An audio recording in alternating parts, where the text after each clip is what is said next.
Friends, सरसों की खली के बारे में आपने बहुत सुना होगा कि सरसों की खली जो होती है हमारे प्लांट्स के लिए बहुत अच्छी होती है और इससे डालने से हमारे जो प्लांट्स होते हैं बहुत अच्छे से ग्रो करना शुरू हो जाते हैं।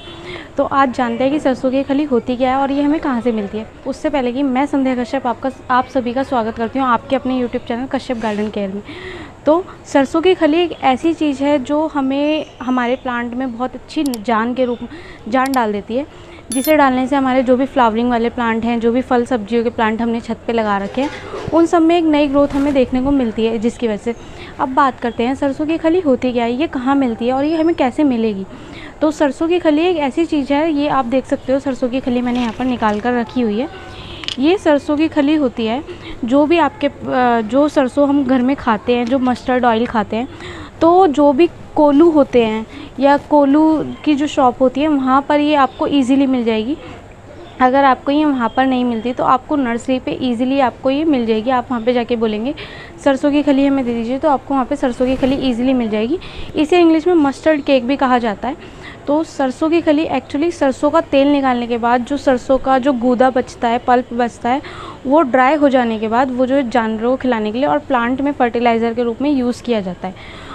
डायरेक्टली सरसों का यूज़ हम प्लांट के अंदर नहीं कर सकते हैं, क्योंकि सरसों के अंदर जो है ऑयल होता है, ऑयल एक्सट्रैक्ट बहुत सारा होता है। अगर हम डायरेक्टली सरसों को लाके अपने प्लांट के अंदर डाल देंगे तो हमारे प्लांट्स को वो बहुत ख़राब कर देगी। तो हमें डायरेक्टली सरसों अपने प्लांट में नहीं डाल सकते हैं। इसी वजह से सरसों की खली का यूज़ किया जाता है प्लांट्स के लिए। और जब इस सरसों के अंदर से ऑयल को एक्सट्रैक्ट कर लिया जाता है, बचा हुआ पल्प सूखने के बाद हम अपना प्लांट्स के अंदर डालते हैं, तो ये यकीनन हमारे प्लांट में बहुत अच्छी ग्रोथ के रूप में काम कर सकता है। अब इसे यूज़ कैसे करना है हम बात कर लेते हैं।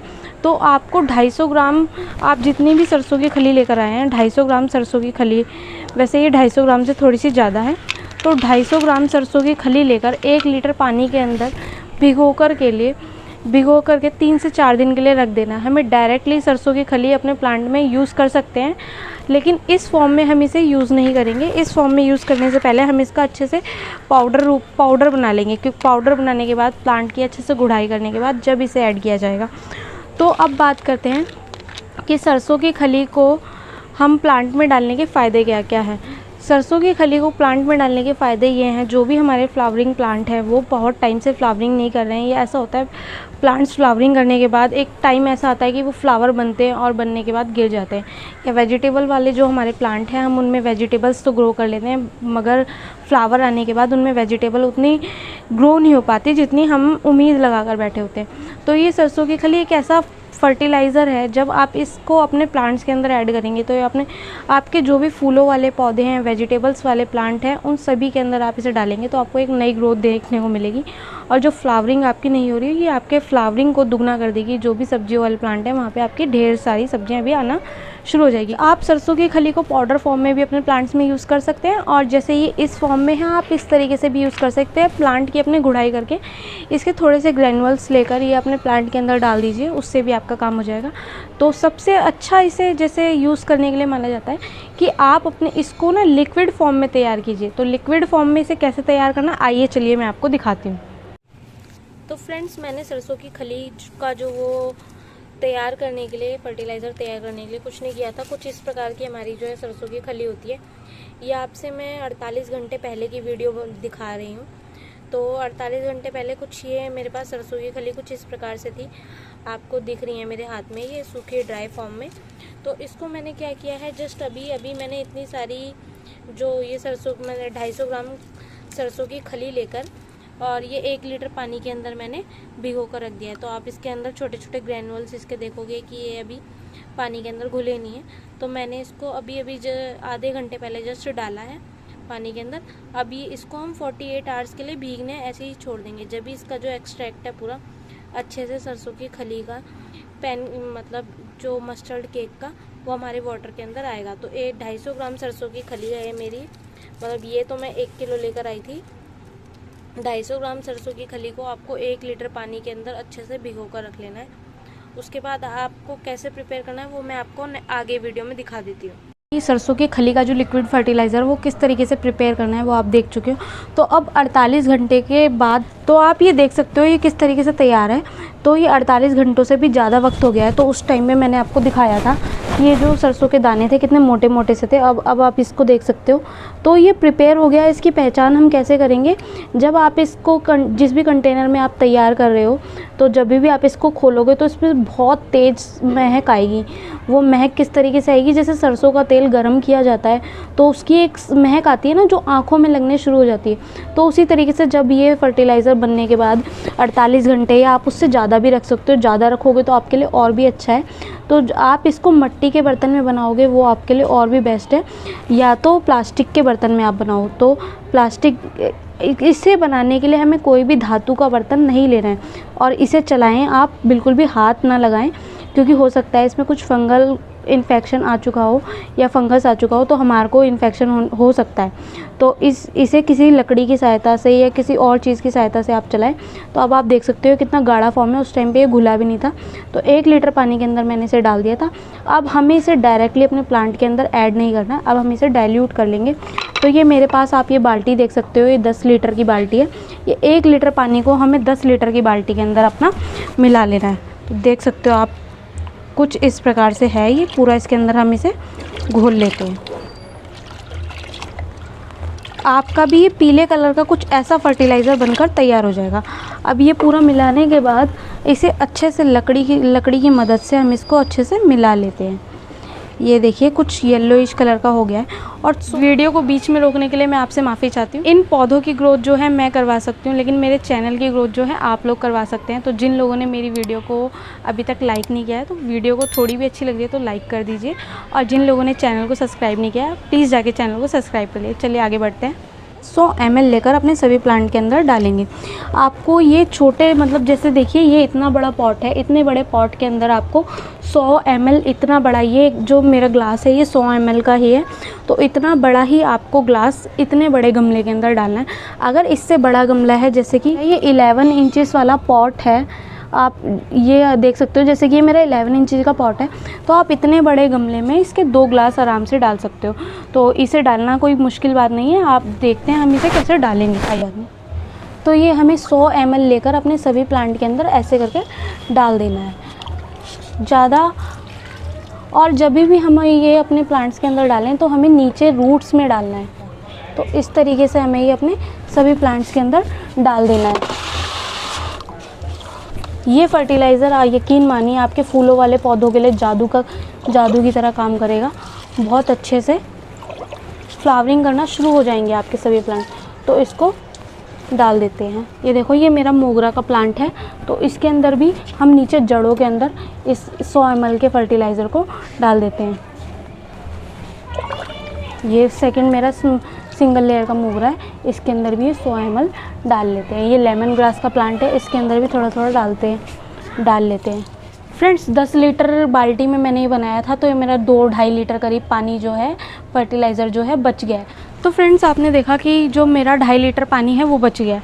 आप इस 2.5 लीटर बचे हुए पानी को, ज़रूरी नहीं है कि आप ये सारा ही अपने प्लांट में यूज़ करें। जितना ज़रूरत है 100 ml मैंने बताया, जितने बड़े गमले में बताया आप उतने बड़े गमले में इसे डालिए। जितना डल जाता है वो ठीक है, जो बच जाता है उसे हम स्टोर करके रख लेंगे। लेकिन स्टोर करने से पहले हम क्या करेंगे, जो हमारा जो 2.5 लीटर जो भी पानी बचा है उसे एक कंटेनर में या किसी एयरटाइट कंटेनर में ऐसे डाल देंगे जिसमें उससे हवा ना लगे, और बीच बीच में उसे खोल के उसकी जो गैस है वो रिमूव करते रहेंगे। प्लस 1 चम्मच हम उसके अंदर भुजा हुआ चूना कैल्शियम हाइड्रोक्साइड डाल देंगे, जिससे इसका जो नेचर है, एसिडिटी जो है इसकी कम हो जाए और इसके अंदर जो इसका जो नेचर है वो एल्कलाइन हो जाए, जिससे कि आगे हम प्लांट्स में यूज़ करें। तो क्योंकि इसके अंदर जो एसिडिटी है धीरे डे बाय डे इंक्रीज़ होती जाएगी। जो चूना होगा भुजा हुआ, इसकी एसिडिटी को थोड़ा सा लोएस्ट प्रोसेस में कर देगा, जिसकी वजह से हम लॉन्ग वे में उसमें रख सकते हैं अपने प्लांट्स के लिए। अब ये बात हुई कि हमें गर्मियों में इस फर्टिलाइज़र को कैसे प्रिपेयर करना है। यही बात रही कि हम सर्दियों में अपने प्लांट में ये वाला फर्टिलाइज़र देना चाहते हैं, तो इस फर्टिलाइज़र को हम सर्दियों में अगर देना चाहते हैं तो सर्दियों में बनाने के लिए हमें सेम प्रोसेस करना है, कोई नया कुछ नहीं करना। बस जो हमने 48 घंटे के लिए रखा या 48 घंटे से ज़्यादा आपने गर्मी में रखा, तो आपको सर्दियों में यही 7 से 8 दिन के लिए आपको रखना पड़ेगा, क्योंकि उस टाइम पे गर्मी कम होती है, फर्मेंटेशन की जो प्रक्रिया है वो थोड़ी सी धीमे हो जाती है। तो उसके लिए आपको 7 से 8 दिन के लिए आप इसको छोड़ देंगे तो ये आपका ईज़िली वर्क करेगा। अब बात कर लेते हैं कि जब हमने फर्टिलाइज़र अपने प्लांट में डाला है, हमें ये फर्टिलाइज़र अपनी प्लांट्स की जड़ों में ही डालना है। अपने रूट्स पे डालने के बाद अपने प्लांट्स की जो लीव हैं कभी भी उन पर स्प्रे नहीं करना है। अगर हम ये अपनी प्लांट्स की जो लीव्स हैं उन पर स्प्रे कर देंगे तो हमारे जो प्लांट्स हैं की जो लीव्स हैं उन पर फंगल इन्फेक्शन हो जाएगा या फंगस लग जाएगी। फर्टिलाइज़र डालते टाइम आपकी लीव्स के ऊपर डल गया है तो आप लीव्स को तुरंत वॉश कर दीजिए, क्योंकि लीव्स के लिए बिल्कुल भी अच्छा नहीं है, ये हमारी जड़ों के लिए ही अच्छा है। अब बात कर लेते हैं कि ये जो फर्टिलाइज़र हमें किन किन प्लांट्स के अंदर देना है। सिर्फ कुछ प्लांट को हमें छोड़ देना है, जैसे कि हमारे जो सक्सेलेंट प्लांट हैं उन प्लांट्स में हम ये फर्टिलाइज़र नहीं डालेंगे। जो हमारे इंडोर प्लांट हैं, इंडोर प्लांट को क्या होता है कि बहुत धूप नहीं मिल पाती है, वो घर के अंदर रहते हैं और उन्हें हम ज़्यादा पानी भी नहीं दे सकते। 100 ml पानी उन इंडोर प्लांट्स के लिए बहुत ज़्यादा हो जाएगा और उन्हें धूप नहीं मिल पाएगी, तो उनमें फंगस लगने की वजह से वो प्लांट जो है ख़राब हो जाएंगे। तो हमें इंडोर प्लांट्स के अंदर, बोनसाई के अंदर जो भी सक्सेलेंट्स हैं उनके अंदर ये फर्टिलाइज़र बिल्कुल भी नहीं देना। और जिन प्लांट्स के अंदर हम ये फर्टिलाइज़र डाल रहे हैं तो तेज़ धूप के अंदर वो प्लांट रहें, जिससे कि हमारे जो ये फर्टिलाइज़र हमने डाला है वो अपनी मिट्टी के अंदर अच्छे से एब्जॉर्ब हो जाएगा और हमारे प्लांट अच्छे से वर्क करने लगेंगे। अब ये फर्टिलाइज़र हमें कितने टाइम पीरियड बाद अपने प्लांट्स को देना है, तो मान लीजिए आज आपने ये फर्टिलाइज़र अपने प्लांट को दिया है तो आज से 2 महीने बाद आप बीच में कभी भी ये फर्टिलाइज़र दे सकते हैं। लेकिन जब ये फर्टिलाइज़र आपने दिया है तो इस 7 डेज़ के पीरियड में हम कोई दूसरा फर्टिलाइज़र प्लांट के अंदर नहीं डालेंगे, क्योंकि हर फर्टिलाइज़र की अपनी प्रॉपर्टीज़ होते हैं, हर फर्टिलाइज़र के जो होते हैं अपनी कुछ प्रॉपर्टीज़ होती हैं, अपने न्यूट्रिएंट होते हैं, तो प्लांट को वो ऑब्जर्व करने में थोड़ा सा टाइम लग जाता है, क्योंकि प्लांट को समझने में उस फर्टिलाइज़र को थोड़ा सा टाइम लग जाता है। तो 7 डेज़ के पीरियड में हम कोई फर्टिलाइज़र नहीं ऐड करेंगे। मैं उल्टा यही कहूँगी आपसे कि अगर आप सरसों की खली का फर्टिलाइज़र डाल रहे हैं तो अपने प्लांट को प्रॉपरली रेस्ट दें 1 मंथ के लिए, जिससे कि आपका प्लांट अच्छे से फ्लावरिंग करना शुरू कर दे और कोई फर्टिलाइज़र ना डालें। अगेन 2 मंथ बाद जब आपको लगे कि मुझे रिक्वायरमेंट है इस फर्टिलाइज़र की, अगेन यही फर्टिलाइज़र बनाइए। इसके साथ आप सीवीड अगर फर्टिलाइज़र मिला देते हैं तो आपके प्लांट को किसी और फर्टिलाइज़र की ज़रूरत नहीं पड़ेगी, बहुत अच्छे से फ्लावरिंग करेगा आपका। तो अगर आप ये फर्टिलाइज़र प्रिपेयर कर रहे हैं तो कोशिश करें कि किसी मिट्टी के बर्तन के अंदर बनाएं, क्योंकि मिट्टी के जो बर्तन होते हैं उसमें काफ़ी छिद्र होते हैं, तो जिसकी वजह से हमारा जो फर्टिलाइज़र बहुत अच्छे से प्रिपेयर हो जाता है, फर्मेंट हो जाता है। किसी और बर्तन में, हम धातु के बर्तन में बिल्कुल भी ना बनाएं, क्योंकि धातु की अलग प्रॉपर्टीज़ होती हैं और इस फर्टिलाइज़र की अलग प्रॉपर्टीज़ होंगी, दोनों आपस में रिएक्ट करके कुछ अलग ही बना सकते हैं, तो प्लांट के लिए वो हार्मफुल हो सकता है। तो या तो मिट्टी के बर्तन में या तो प्लास्टिक की किसी बाल्टी के अंदर बनाएं। बीच बीच में जब आप ये फर्टिलाइज़र बना रहे हैं एक बार इसको अच्छे से स्टर करते रहें, आँखें चलाते रहें और इसकी गैस जो है निकालते रहें। गर्मियों में आपका ये जो है 3 से 4 दिन के अंदर बन के तैयार हो जाएगा। सर्दियों में इसे बनने के लिए कम से कम 8 से 10 दिन का टाइम लगेगा। फ्रेंड्स, आई होप आपको मेरी वीडियो जो है अच्छी लगी होगी। आपको वीडियो अच्छी लगी हो तो वीडियो को लाइक करना, ज़्यादा से ज़्यादा लोगों के साथ शेयर करना और मेरे चैनल को सब्सक्राइब जरूर करना। और वीडियो को आप लोग लास्ट तक ज़रूर देखा कीजिए, क्योंकि इस चैनल को आपके प्यार की और सपोर्ट की बहुत ज़्यादा ज़रूरत है। Thanks for watching.